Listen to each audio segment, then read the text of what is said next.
Hello friends, इस video में देखेंगे सीटेट का सबसे महत्वपूर्ण इम्पॉर्टेंट पोर्शन जो है आपका एनवायरमेंटल स्टडीज़।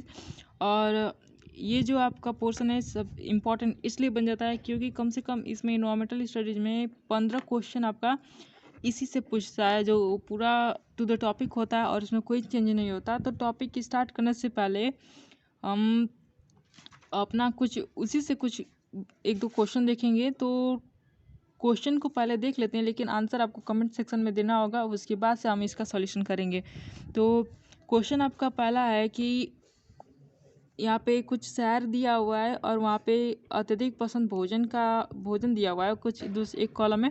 तो पहला शहर आपका हांगकांग है और पहला ऑप्शन किसी भी करी के साथ उबला टेपिओका। और दूसरा केरल है तो सरसों के तेल में बनी मछली। तीसरा कश्मीर है, नारियल के तेल में बनी समुद्र की मछली। गोवा मतलब छोले भटूरे। और उसके बाद से अगला ऑप्शन दिया है पकाया हुआ सांप। तो इनको इसके हिसाब से मैच करना है कि कहाँ पे कौन सा पसंदीदा भोजन बनता है। तो आपको जो सही लगे आप उसको मारिए। वैसे तो इसमें आंसर लगा हुआ है, लेकिन क्या पता ये सही है कि गलत है। तो आप पहले ये अपना आंसर मारिए, फिर उसके बाद से देखते हैं कि क्या ये ऑप्शन जो लगा हुआ है सही है। तो अगला जो आपका है कि अगला क्वेश्चन है कि कौन से पक्षी की प्रजाति है झटके से अपनी गर्दन को आगे पीछे करती है। तो कौन सी पक्षी की प्रजाति, ऐसा आपको जो आंसर लगे आप अपना आंसर लगाइए। तब तक हम इस टॉपिक मतलब कि कुछ टॉपिक देखते हैं, उसके बाद से हम इस क्वेश्चन को सॉल्व करेंगे। कमेंट सेक्शन में अपना आंसर ज़रूर लिखें। टॉपिक स्टार्ट करते हैं। तो हमारा जो पहला टॉपिक है कि चैप्टर का नाम डाल डाल पर ताल ताल पर है और ये एनसीईआरटी ईवीएस से ली गई है, मतलब कि एनसीईआरटी से ली गई है। तो इससे जो इम्पोर्टेंट क्वेश्चन तो बनता है, ये बहुत ही इंपॉर्टेंट क्वेश्चन बनते हैं। सब जैसा देखा है क्वेश्चन उसी टाइप के कुछ क्वेश्चन बनते हैं। तो देखते हैं कि डाल डाल पर ताल ताल पे क्या हुआ है। तो इसमें कुछ जैसे कि लिखा हुआ है कि कक्षा 3 का है ये चैप्टर। तो इसमें बच्चों के हिसाब से बुक को लिखने की बात बता, जैसे कि छोटे बच्चों के हिसाब से बुक की भी साइज, जैसे कि जो स्टाइल है लिखने का वो रहेगा। जैसे कि अगर उम्र ज़्यादा है, जैसे कि हायर बच्चे जैसे होते हैं कि एडल्ट वाले बच्चे, एडोलसेंस वाले बच्चे, तो उनकी किताबों में कुछ डिफ़िकल्ट वर्ड होते हैं, कुछ को ऐसे लिखा रहता है कि उन्हें समझ में आ जाए। लेकिन छोटे बच्चों में देखेंगे सिंपल छोटे छोटे वर्ड लिखे रहेंगे, ताकि उनकी मेंटल एबिलिटी के हिसाब से वो और वो उसे आसानी से समझ जाए। तो जैसे इस बुक में जो चैप्टर में जो डाल डाल पर ताल ताल पे, तो इसमें जानवरों के लिए जो मतलब कि सभी प्रकार के जो जानवर होते हैं उनके लिए जानवर शब्द का इस्तेमाल किया है। सभी तरह के जानवरों के लिए जानवर शब्द का इस्तेमाल किया है, क्योंकि इस उम्र के बच्चे वर्गीकरण करना नहीं जानते हैं। ठीक है, जो मतलब कि कक्षा 3 के जो बच्चे हैं वो वर्गीकरण करना तो नहीं जानते, इसीलिए वो जानवर सभी प्रकार के जानवरों को लेके जानवर शब्द ही यूज किया है। अगला है कि ऐसी एक्टिविटी कराई जाए इस उम्र के बच्चों को, कक्षा 3 वाले बच्चों को, कि वो जैसे कि सृजनात्मकता मतलब कि जो है क्रिएटिविटी डेवलप्ड हो जाए, क्रिएटिव थिंकिंग डेवलप्ड हो, उस टाइप की क्रिएटिव टाइप की एक्टिविटी या गतिविधियाँ करानी चाहिए। तो जैसे कि हो गया पेंटिंग वाले, जैसे उसमें एनसीईआरटी में कुछ एग्जांपल दिया है कि कुछ बच्चे पेंटिंग करते हैं तो उंगलियों का इस्तेमाल करते हैं, अंगूठे का इस्तेमाल करते हैं रंग भरने के लिए, तो वो उनकी क्रिएटिविटी है। तो इसी प्रकार से हर एक बच्चा अलग अलग तरीके का प्रयोग करेगा, अपनी जो क्रिएटिविटी का इस्तेमाल करेगा। तो इस टाइप की जो एक्टिविटी है करानी चाहिए। तो सृजनात्मक गतिविधियाँ जैसे कि हो गया कि उंगलियों और अंगूठों पर रंग लगाकर चित्र बनाना अच्छा लगता है, तो उन्हें वो कराना चाहिए, कुछ अलग एक्टिविटी करानी चाहिए। तो ये सब करानी चाहिए ताकि उनकी जो क्रिएटिव थिंकिंग हो डेवलप्ड हो। उन्हें अपनी इच्छा से जैसे अलग अलग डिज़ाइन का वो सब बनाने को प्रोत्साहित करना चाहिए कि बच्चे करें और क्रिएटिव डेवलप हो। ठीक है, प्रोत्साहित किया जाना चाहिए।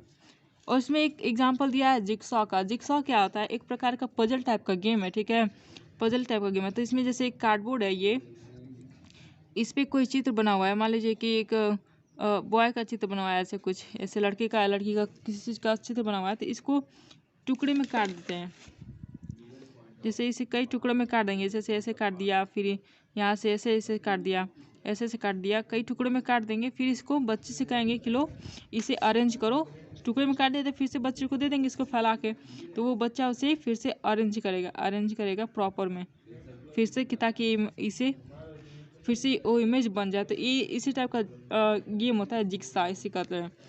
अगला है जो कि विष्णु चिंचालकर नाम के एक कलाकार हैं, और वो जो कलाकार हैं आपका सूखे पत्तों पर चित्र बनाते हैं, ठीक है।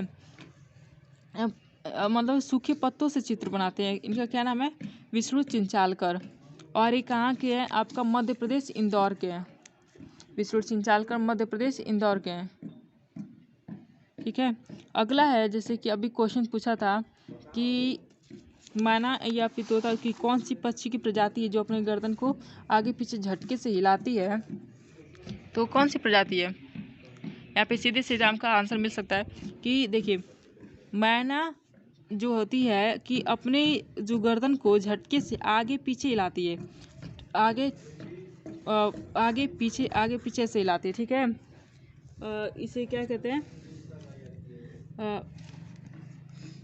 बैक और फोर्थ विथ जर्क, मतलब कि बैक फोर्थ आगे पीछे ऐसे हिलाती है, ठीक है। वहीं उल्लू जो है अपना गर्दन किधर को घुमाता है? जो आपका उल्लू है वो अपना गर्दन रहता है पीछे तक घुमा लेता है, जैसे कि ये तो आगे पीछे ऐसे घुमाती है, लेकिन आपका उल्लू है जो पीछे तक ऐसे रोटेट करता है, उल्टा कर लेता है पूरे सर को अपने। तो अब आगे देखते हैं कि पंछियों में कुछ खासियत है, जो पक्षी होते हैं उनमें कुछ खासियत, मतलब कि हर एक पक्षी अलग अलग रंग के होते हैं, उनके मतलब कि सबका पंखों का रंग अलग अलग होता है, अलग डिज़ाइन होती है। तो जो पंख होते हैं अलग अलग रंगों और अलग अलग डिजाइनों के होते हैं, ठीक है। और ये पंख उनके उड़ने में मदद करेंगे, जैसे हम लोग के पैर हमें चलने में मदद करते हैं, उसी प्रकार से जो पक्षी के जो पंख है उन्हें उड़ने में मदद करते हैं और उन्हें उनके शरीर को गर्म रखते हैं, ठीक है। और समय समय पे ये जो पुराने पंख होते हैं झड़ जाएंगे और उसकी जगह पे एक नया पंख आ जाता है, सेम टू सेम एकदम नया चमकीला। तो पक्षियों के पंख की खासियत यही है। अगला क्वेश्चन जो हमने पूछा था तो उसका आंसर क्या होगा? और वैसे उसी का आंसर आपको यहाँ पे मिल जाएगा कि यहाँ पे हांगकांग शहर या राज्य दिया हुआ है और फिर वहाँ का कुछ भोजन दिया, जो पसंदीदा भोजन है वो ऑप्शन में दिया हुआ है। तो ये आपका हांगकांग जो है वहाँ पे जो भोजन पसंदीदा भोजन बनता है सांप बनता है, भुना हुआ सांप, उसको हम वहाँ के लैंग्वेज में लिंग हु फेन कहते हैं, लिंग हु फेन। और वहीं कश्मीर में है सरसों के तेल में बनी मछली है, ठीक है, वहाँ का भोजन। और फिर गोवा का है नारियल के तेल में बनी समुंदर की मछली है। और केरल में है नारियल डली हुई करी है और उबला हुआ टैपियोका है। तो ये वहाँ के पसंदीदा भोजन है। तो क्वेश्चन को देख लेते हैं कि क्या क्वेश्चन था। तो क्वेश्चन ये था कि हांगकांग शहर, और मैच करते हैं कि क्या होगा। हांगकांग शहर, जैसे कि हांगकांग शहर हो गया तो यहाँ का पसंदीदा भोजन क्या होगा? पकाया हुआ सांप। तो इसका आंसर ये होगा, इसका पकाया हुआ सांप हो जाएगा। केरल का क्या होगा? केरल का क्या होगा आपका? किसी भी करी के साथ उबला टैपियोका, ये आपका भी हो जाएगा। और उसके बाद से कश्मीर का क्या होगा? कश्मीर का होगा सरसों के तेल में बनी मछली, सी का ये। और गोवा का क्या होगा? नारियल के तेल में बनी समुंदर की मछली, नारियल के तेल में बनी समुंदर की मछली, ये डी का आंसर हो गया। तो इसके हिसाब से देखें तो ऑप्शन हमारा क्या सही होगा? ए का फिफ्थ, बी का फर्स्ट, सी का सेकंड और डी का थर्ड। तो इसका ऑप्शन आपका थर्ड सही हो जाएगा। वही आपका 66 वाला जो क्वेश्चन है इसमें कि कौन सी पक्षी की कौन सी प्रजाति है जो अपना गर्दन आगे पीछे करती है, या फिर इंग्लिश में कह सकते हैं it's neck back and fourth with jerk, एक फोर्स के साथ अपने गर्दन को आगे पीछे हिलाती है। तो कौन सा पक्षी है? मैंने देखा था पढ़ते हुए। तो इसका आंसर क्या होगा? उल्लू तो अपना पूरा घुमा लेता है, कौवा तो घुमाता ही नहीं, बसंत गौरव का कोई ऑप्शन ही नहीं मिलता। तो यहाँ पे आंसर क्या हो जाएगा? मैना हो जाएगा।